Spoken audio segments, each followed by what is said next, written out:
নমস্কার। Doctor homeo and Ayurveda থেকে আমি সতীশ বিশ্বাস। প্রতিনিয়ত চেষ্টা করি doctor homeo and Ayurveda page থেকে হোমিওপ্যাথি আয়ুর্বেদিক ঔষধ সম্পর্কে আলোচনা করার। অ্যাকচুয়াল হোমিওপ্যাথি ও আয়ুর্বেদিক ঔষধগুলো কী হয়, আমাদের সাইড এফেক্ট, পার্শ্ব প্রতিক্রিয়া ছাড়া আমরা সুস্থতা পেতে পারি। কারণ আমরা দীর্ঘদিন ধরে যে মেডিসিনগুলো সেবন করি, কেমিক্যাল মেডিসিন, যে সকল দর্শক ও শ্রোতা বন্ধুরা আমার এই ভিডিওটি সর্বপ্রথম দেখছেন, তাদেরকে doctor homeo and Ayurveda page থেকে অসংখ্য ধন্যবাদ। প্রয়োজনে হেলথ রিলেটেড কোনো ইনফরমেশান পাওয়ার জন্য প্লিজ চ্যানেলটিকে সাবস্ক্রাইব করবেন।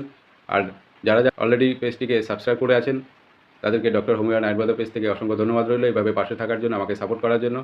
আমার ভিডিওটি যদি ভালো লাগে অবশ্যই আপনি আপনার মূল্যবান একটা লাইক দেবেন এবং আপনার মতামত জানাতে পারেন। কারণ দেখুন, আমরা ভিডিওগুলো উপস্থাপন করি আপনাদেরই জন্য, আর আপনারা যদি আমাদের পাশে থাকেন তাহলে খুব আনন্দ এবং উৎসাহ পাই। চিকিৎসা সংক্রান্ত কোনো পরামর্শের জন্য আপনি স্ক্রিনে দেওয়া নাম্বারে যোগাযোগ করতে পারেন।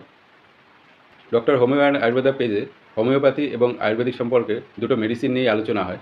তার কারণ হোমিওপ্যাথি এবং আয়ুর্বেদিক নিয়ে আলোচনা করার মূল উদ্দেশ্য হচ্ছে এই মেডিসিনগুলো কিন্তু আমাদের ক্রনিক থেকে ক্রনিক ডিজিজ কিওর করা সম্ভব।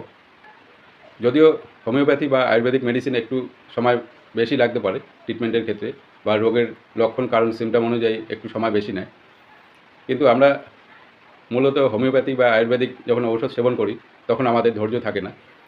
তার আগে দেখবেন আমরা বিভিন্ন কেমিক্যাল মেডিসিন সেবন করেছি, সেখানে 2 বছর 4 বছর সেবন করার পরে যখন রোগটা কমছে না, তো সেই না কমার কারণে আমরা হ্যারাসমেন্ট হচ্ছি, অপারেশন করছি, অঙ্গ বাদ দিচ্ছি। কিন্তু এটা কি আমাদের কাম্য? আমাদের শরীর সুস্থতা পেতে গেলে আমাদের অর্গান বাদ দেওয়া কি আমাদের সুস্থতা? আর সুস্থতা হওয়ার পরেও, আপনার অর্গান বাদ দেবার পরেও আপনি হয়তো মনে করছেন আমি ফ্রি হয়ে গেলাম। না বন্ধু, আপনি যে কোনো অর্গান বাদ দেবার পরে আপনার কিন্তু কোনো না কোনো মেডিসিন চলবে। বিশেষ করে ইন্টারনাল কোনো অর্গান বাদ দিলে আপনার কিন্তু মেডিসিন নিতেই হবে।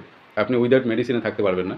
তো সেই দুঃখ, যন্ত্রণা, কষ্ট এগুলো থেকে যদি আপনি রিলিফ পেতে চান, অবশ্যই আপনি হোমিওপ্যাথি বা আয়ুর্বেদিক মেডিসিন সেবন করুন। পৃথিবীর প্রাচীনতম চিকিৎসাবিদ্যা যাকে বলা হয় আয়ুর্বেদ, আর হোমিওপ্যাথিতে প্রায় 80% মেডিসিন আপনার আয়ুর্বেদ থেকেই তৈরি হয়, বিভিন্ন রকম গাছগাছালি থেকেই তৈরি হয়।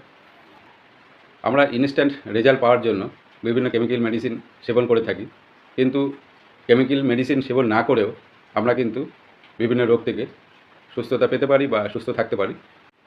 আজ যে মেডিসিনটা নিয়ে বা ঔষধ নিয়ে আলোচনা করব সেটা হলো